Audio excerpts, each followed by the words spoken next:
Greta Gerwig's Barbie film opens with an allusion to 2001: A Space Odyssey. Little girls turning their backs on baby dolls, smashing them, throwing them in the air, in favor of the newly arrived Barbie. And it's true that before Barbie came out in 1959, little girls only had the option of playing mom with baby dolls. So when Ruth Handler invented the Barbie in 1959, she heralded in a whole new era of toy business. Little girls now had an adult doll that they could dress, undress, drive around in a convertible, send to the moon. Barbie quickly became a cultural icon and launched Mattel into a billions-dollar business. And to this day, she's still one of the most recognizable icons in the world. And Mattel projects that 2 Barbies are sold every single second. But is Barbie feminist? It depends who you ask. Some say Barbie is empowering. She is an independent woman who can do and be anything. She owned a townhouse and a dream house before women could even have a mortgage. She's never been married, she's never had kids, and she's free to do whatever she wants. Her boyfriend Ken isn't a patriarch, but an accessory. In her 1994 autobiography, Handler wrote, "My whole philosophy of Barbie was that through the doll, the little girl could be anything she wanted to be. Barbie always represented the fact that a woman had choices, and these choices show up in Barbie's dozens and dozens of careers." But Barbie has also been heavily criticized for promoting unrealistic beauty standards, and she's an embodiment of the male gaze. She perpetuates gender stereotypes. You look at television and film and music, and you see the same body type being idealized. Her critics ask, does her message that you can be anything put pressure on young girls to be extraordinary? Does it set girls up to have their dreams dashed once they realize that, no, they don't live in a Barbie utopia, but in a patriarchal society where the odds are not in their favor? Gloria Steinem said, telling your daughter that you can be anything makes them feel guilty if they can't. And as Andy Zeisler writes in this article for the New York Times, for the past 64 years, Barbie has been at the center of countless debates about who women are, who they should be, how they look, and what they want. Barbie looms as simultaneously an unrealistically proportioned airhead and a striving everywoman. Could Barbie ever have been uncontroversial? I don't think so. Because for the past 50 years, femininity has been a contested space. Barbie is a literal construction of feminine ideals. If she were a real woman, she wouldn't be able to hold her head up with her tiny, teeny, tiny neck, and she'd have to crawl around on all fours because she'd be weighed down by the weight of her nunga-nungas. But Barbie has evolved since her inception. She started off as a coquette object with her eyes cast to the side, but now she is an active watcher. She's no longer just the blonde hair, blue-eyed beauty. She's now tall, petite, curvy, black, Latina, Asian. She has vitiligo. She has Down syndrome. Some argue that the reason that Barbie has expanded over time is because Mattel's refusal to evolve caused plummeting sales. So they cashed in on the trend of feminism and representation to boost sales and their public image, and it doesn't come from a genuine push for progress. Their actions are especially hollow when we consider that the very dolls that perpetuate girl power and feminism are made by underpaid workers in horrible labor conditions. We see the same dichotomy in the critiques that are lobbed at Gerwig's 2023 Barbie film. Some brand it as a 90-minute toy commercial that is shackled by the confines of corporate feminism, and others hail it as a landmark in radical feminist cinema. In the same New York Times article, Zeisler writes, "For all the ways Barbie has evolved, so have our expectations of her. As Michelle Chidoni, Mattel's PR chief, said, Barbie holds the weight of several generations' worth of beauty standards and feminist analysis on her tiny shoulders. Those shoulders might get the occasional refashioning to make them more athletic or fleshier or more diverse in hue, or, in the case of this new film, more self-aware of the weight that they've been tasked with carrying. But that doesn't change the fact that we keep adding standards for her to live up to." Like its namesake, the Barbie film is complex and maybe even paradoxical, and it's this very complexity that drew Gerwig to the film in the first place. I kept thinking humans are the people that make dolls and then get mad at the dolls. We create them and then they create us, and we recreate them and they recreate us. We're in constant conversation with inanimate objects. As the trailer said, if you love Barbie, this movie is for you. If you hate Barbie, this movie is for you. And the same is true of this video. I want to talk talk about both sides of the argument and kind of my personal highs and lows with the Barbie film. So if you loved the film, let's talk about it. If you hated the film, let's talk about it. I'm sure we can all have a calm, civilized discussion where we respect each other's opinions. There's no fights. It doesn't devolve into chaos.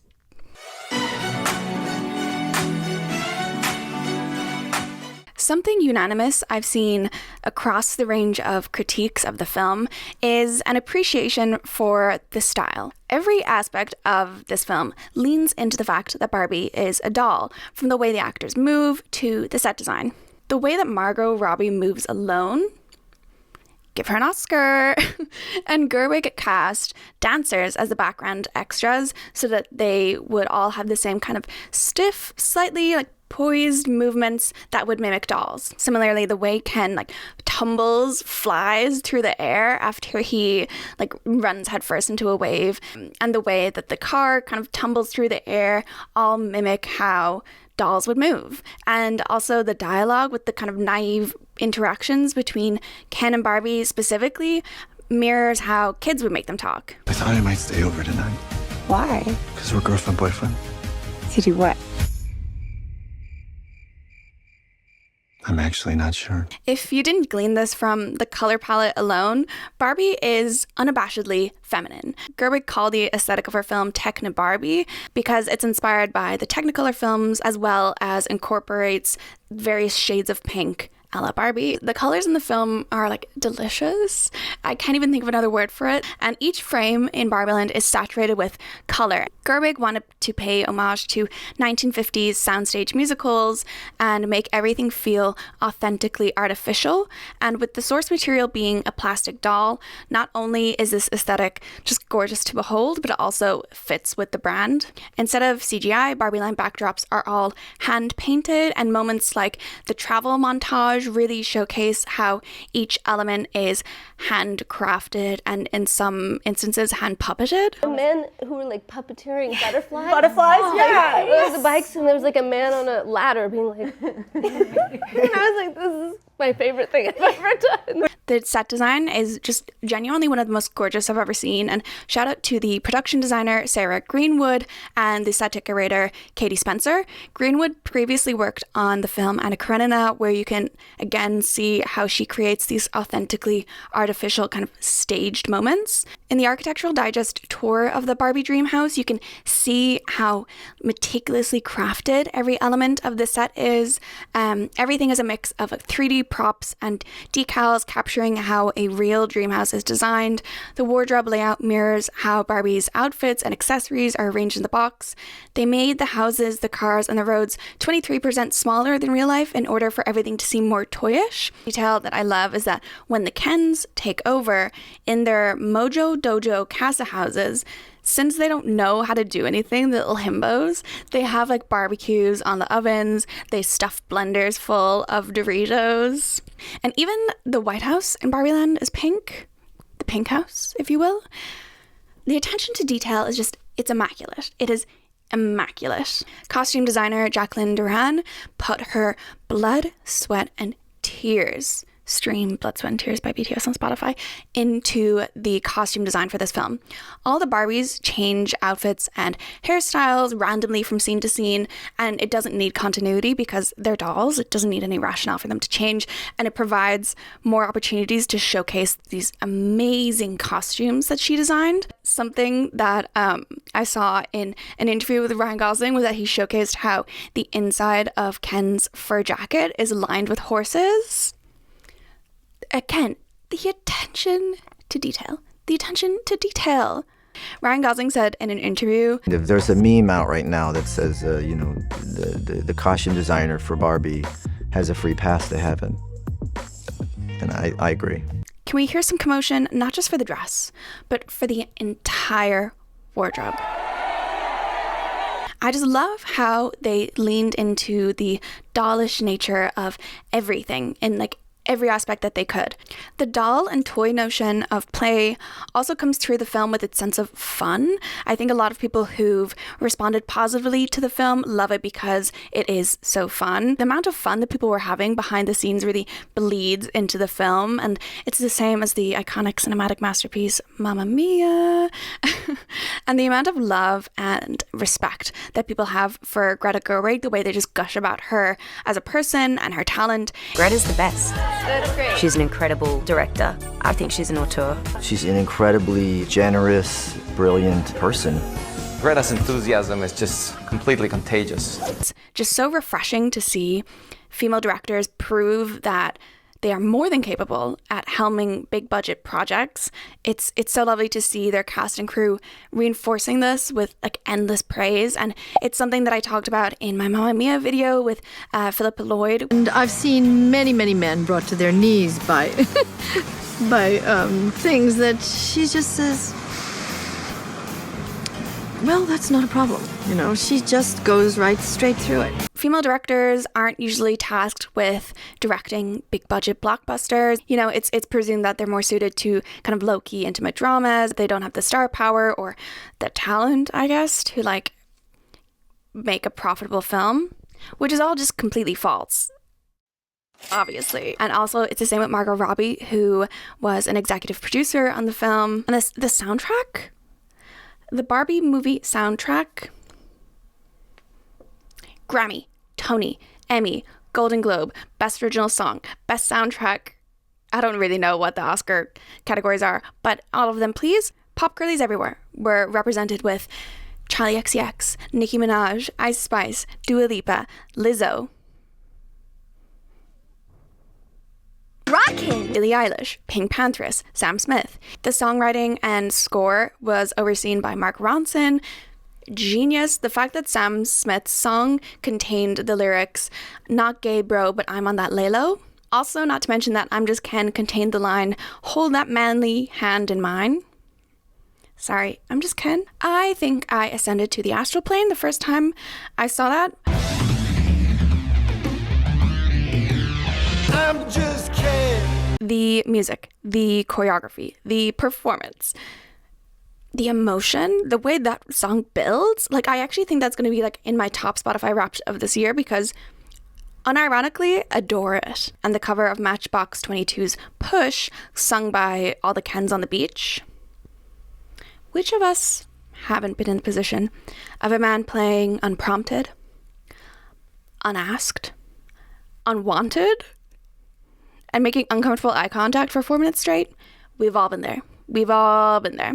I did love a lot of the humor in this film. Some of it I found kind of landed a bit flat, but I'll talk about that later. One of my favorite moments is when Barbie goes to Ken and is like, "I will be your long-term, low-commitment situationship thing." I can't remember the exact words.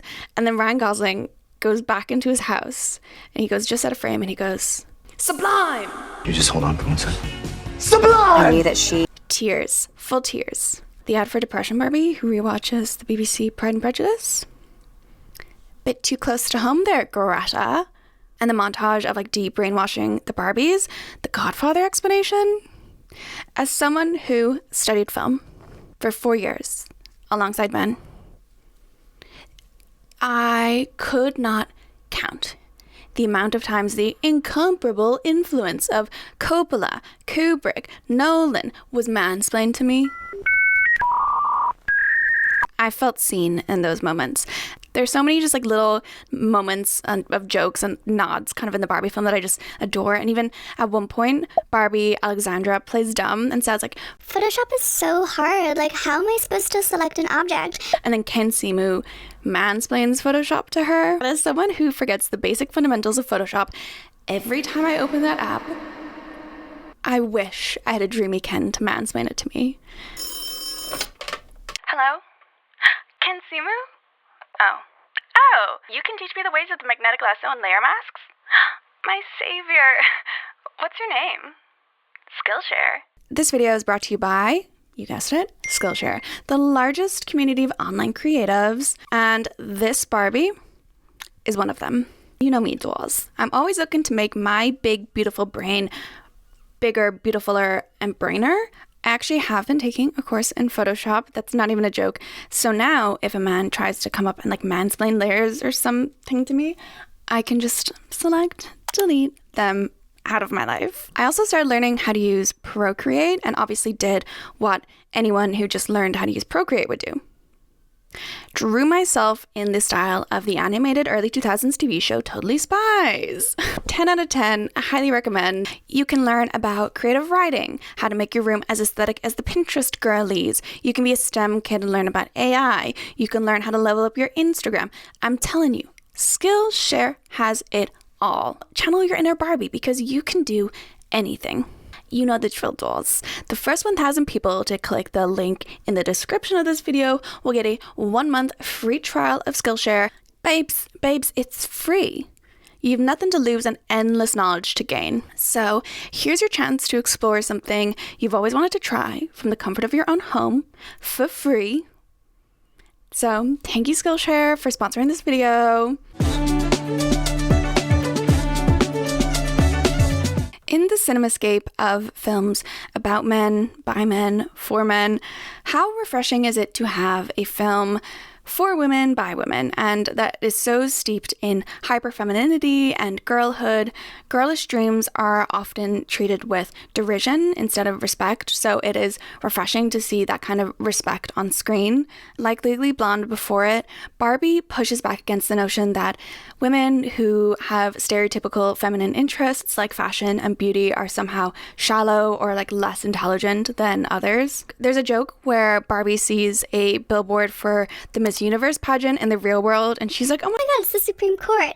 Which works because in Barbie land, women aren't objectified for what they're wearing, so they can be taken as seriously in a bikini as they would be wearing a pantsuit. Again, it reminds me of Mamma Mia in that it's a female blockbuster, a big budget spectacle of a film made by women for women, and female directors are still very much in the minority, especially when it comes to high budget projects, and the fact that Barbie is such a record-breaking success makes it all the more significant. But because she is a female director, Gerwig has been and continues to be hyper-critiqued in ways that male directors are not. It's true that Gerwig deals with divisive subject matter and political themes, which opens the film up to critiques on those issues, but Oppenheimer also has divisive subject matter, it also has political themes, and yet I haven't seen nearly the same amount of discourse, even though it follows the development of the nuclear bombs that are dropped on Hiroshima and Nagasaki. There's not the same amount of video essays and think pieces on like the ethics of nuclear war or like how Nolan critiques the US. Does he critique the US enough? Should we have made a film from this perspective instead of from like the Japanese? Don't even get me started on women's representation on that film. Florence Pugh, love her, but she was just a manic pixie dream girl. She was tits out for the whole thing. One day in therapy, I just blurted out, is my problem with women any movie directed by Christopher Nolan? Because yes, women are involved, but it's never really about the women. It's about me. There hasn't been, and won't be, a fraction of the discourse on Oppenheimer as there has been on Barbie because it was directed by a man. And Christopher Nolan is not expected to make feminist, political, radical cinema. He doesn't have that burden. He and other male directors are allowed to just create and adhere to a default. While on the other hand, women, people of color, disabled people, queer people, etc., all have this onus to not only speak for their community, but do it perfectly. And these expectations are something that Gerwig addresses in the film with Gloria's monologue, but also has talked about in interviews. For girls and women, how with every time we make progress, we also often hold ourselves up to another different unattainable ideal that's like, oh, we just moved the bar. It was over here and now it's over there. And I sense that there's now for a lot of girls, and not just girls, for boys too, the sense of like you have to be so extraordinary all the time, and it's almost like that's how you earn your right to be somewhere. Symbols like Barbie are important to be able to reflect back the enoughness of just being a girl, being a woman, being a person. And I think that's what I wanted to sort of explore. in this movie, because Barbie's for so long been a symbol of the thing you could never be. And don't get me wrong, I don't think Gerwig should be exempt from criticism, because I think that the critiques, which I will also discuss, are very valid, and it is important to point those things out. But I also think it's important for us to recognize the critical gap that comes with not being a straight white male director. Something I thought about in relation to telling a story about a doll is the real world functions of dolls. Yes, there are negatives like the body image, gender roles, etc., but dolls also act as storytelling tools and like vessels of imagination for children. Dolls afford girls, especially, the control and agency to tell their own stories in a world where they don't often get that chance. And what is the Barbie film if not an extension and symbol of that very concept? I alluded to this in the beginning, but by taking a scene from Stanley Kubrick's 2001 A Space Odyssey and recasting it as something feminine, Gerwig appropriates iconography of one of the most influential and imitated directors. And if you've ever met a film bro, you'll know that Kubrick is like the blueprint for masculine directors. Gerwig also appropriates the very structure of classic films to give Barbie a hero's journey. Barbie has a whole existential arc and a quest for identity, and more than anything, we can read the film as a coming of age, where Barbie begins as a naive child. She moves into adolescence and becomes aware of herself and, the world around her. And then she ends the film as an adult, ready to take on what life has to offer.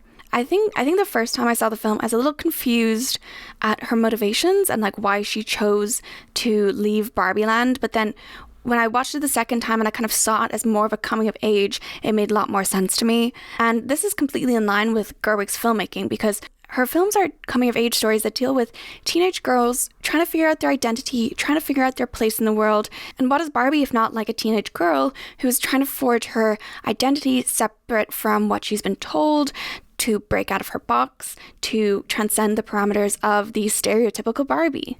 In keeping with subverting classic film structure, Gerwig repositions the male characters in stereotypical feminine roles, like the wistful boyfriend who only exists on the periphery. I've seen critiques of the representation of men as, first of all, like anti-men, or also like that it is a one-dimensional broad stroke, kind of painting all men as like stupid, useless, etc. But I think Gerwig is self-consciously playing off of a legacy of women who've been represented like this. The women who've been the assistant, the girlfriend, the mother.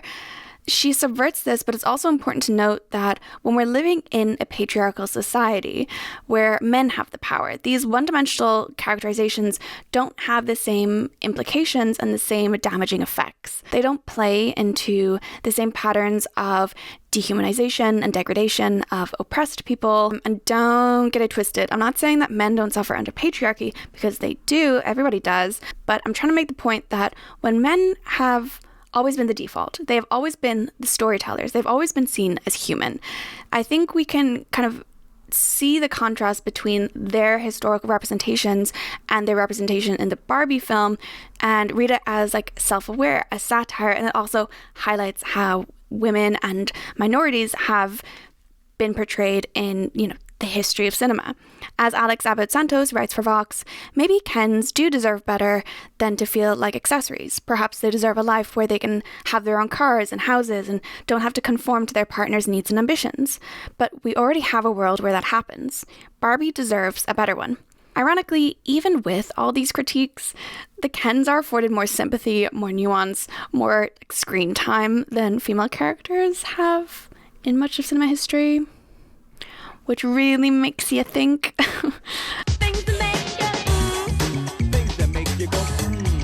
I thought the portrayal of Ken's radicalization was kind of absurd and effective.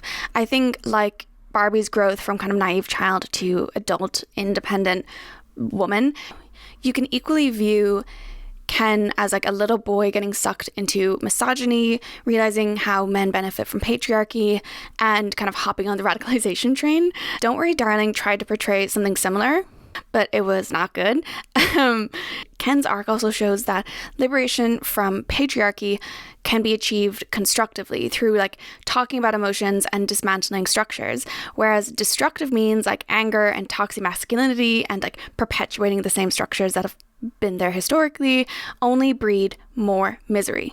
The fixation on horses kind of exaggerated the like absurdity of misogyny as like a system as well, and I do wish that they kept more of the kind of fun, campy tone when it came to dealing with some of the other like feminist themes, because I do think there was a bit of like a tonal whiplash between the two, where one was taken very, very seriously and the other was very absurd. Also, I adored Weird Barbie, like the character design, the movement, the like tinfoil armor accessories that she wears, which again, kind of, you can imagine like a little girl making those little accessories. I thought I was so quirky when I like cut my doll's hair off, dyed it, destroy their bodies. But it turns out we all channeled our rage into destruction. And as an adult, obviously now the person's body that I destroy with scribbles, haircuts, and like botched eye jobs is myself. I am that receptacle, because with autonomy comes self-destruction. Anyways. And I'm bad like the Barbie. I'm a doll, but I still wanna party. Pink felt like I'm ready to bend. Now let's get to the critiques of Barbie's underwhelming commercial brand of feminism. And if you loved Barbie, sorry to be a Debbie Downer, but if you hated Barbie, I'm going to be an Ursula Upper. That didn't work. Okay.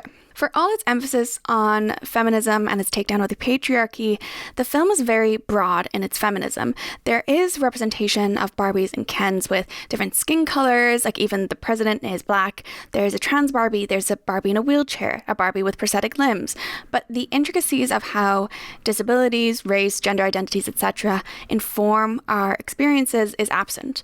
Barbie is a beautiful white blonde woman, and we see everything through her perspective, and the experience of an ideal, a standard, is going to be very different. I mentioned this before, but I think some of the jokes were a bit like hollow and just low-hanging fruit, like the repeated quips about an all-male board of directors, for example, and when Barbie and Ken first enter the real world, they kind of felt like first draft jokes, which is odd because I know Greta Gerwig is an excellent writer. I know Noah Baumbach, who co-wrote the script, is also an excellent writer. And other things like Gloria's monologue didn't fully land for me. Like I agreed with everything that she was saying, but it just felt kind of didactic. It just felt kind of like, I don't know, a bit too obvious for me personally. And you could argue that it was to explain it to the Barbies who are kind of, they have no experience with patriarchy. But I found, say, Jo or Amy's monologues in Little Women, or Laura Dern's character in Marriage Story, her monologue, I found them more effective at conveying the same sentiment. We can accept an imperfect dad. Let's face it, the idea of a good father was only invented like 30 years ago.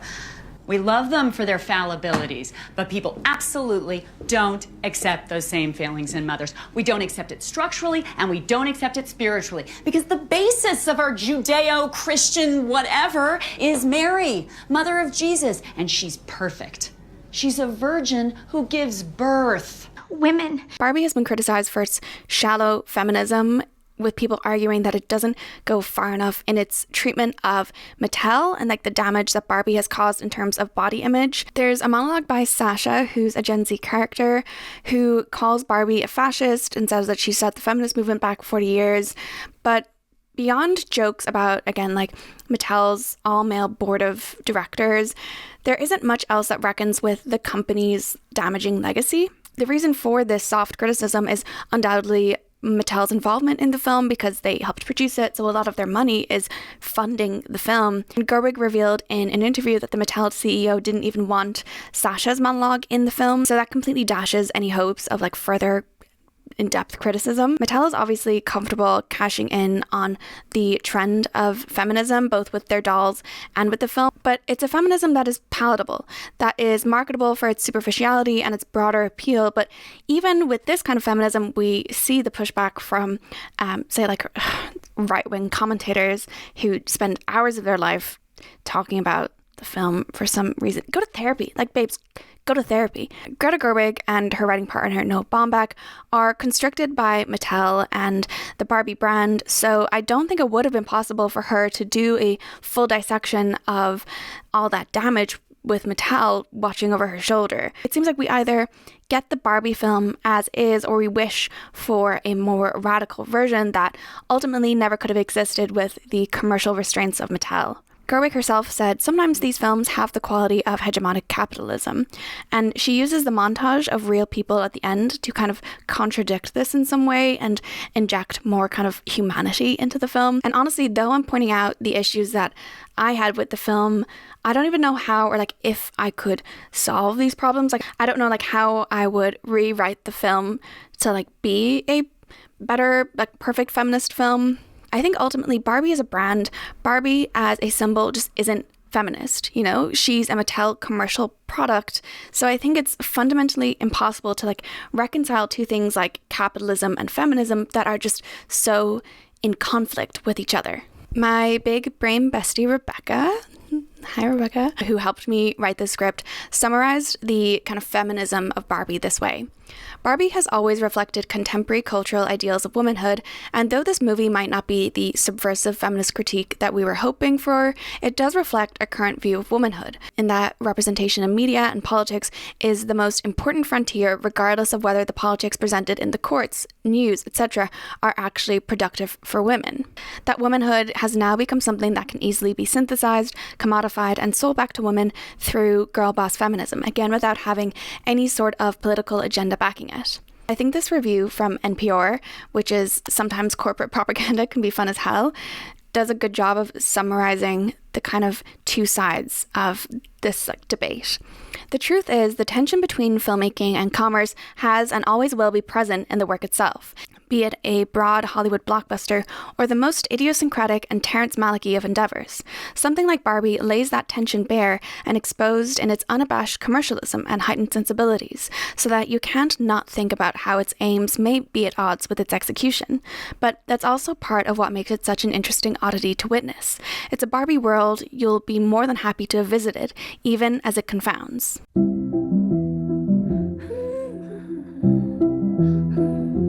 The 2017 documentary Tiny Shoulders charts the lead up to and the introduction of the 3 new Barbie body types in 2016.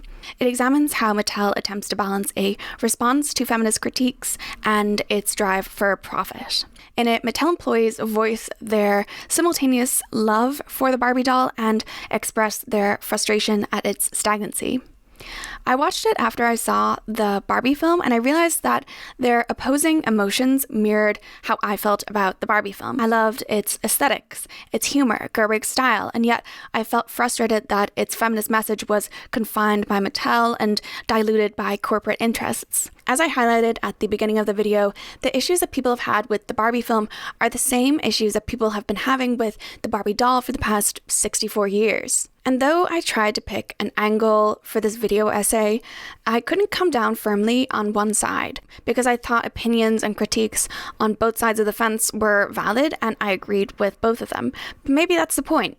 It's always been this kind of tension between like the aspirational version of it and then how it kind of, maybe presents something unrealistic. Not only did we have to make arguments that were true, yes. not just here's the potential issues, like these are true things she's saying about Barbie, and coming from a character who's smart and knows what she's talking about, but that it can live in both ands. That can be true, and it can also be all this other stuff. Personally, instead of trying to decide whether I loved the Barbie film or if I were completely underwhelmed by its feminism, I've decided to be both and.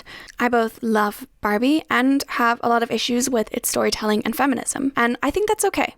If the Barbie doll has sparked similar conversations for the past 64 years, then I look forward to spending my next 64 years talking about the Barbie film. Thank you so much for watching this video, and I look forward to reading your thoughts in the comments. I appreciate your time and your attention, and I will see you in my next video.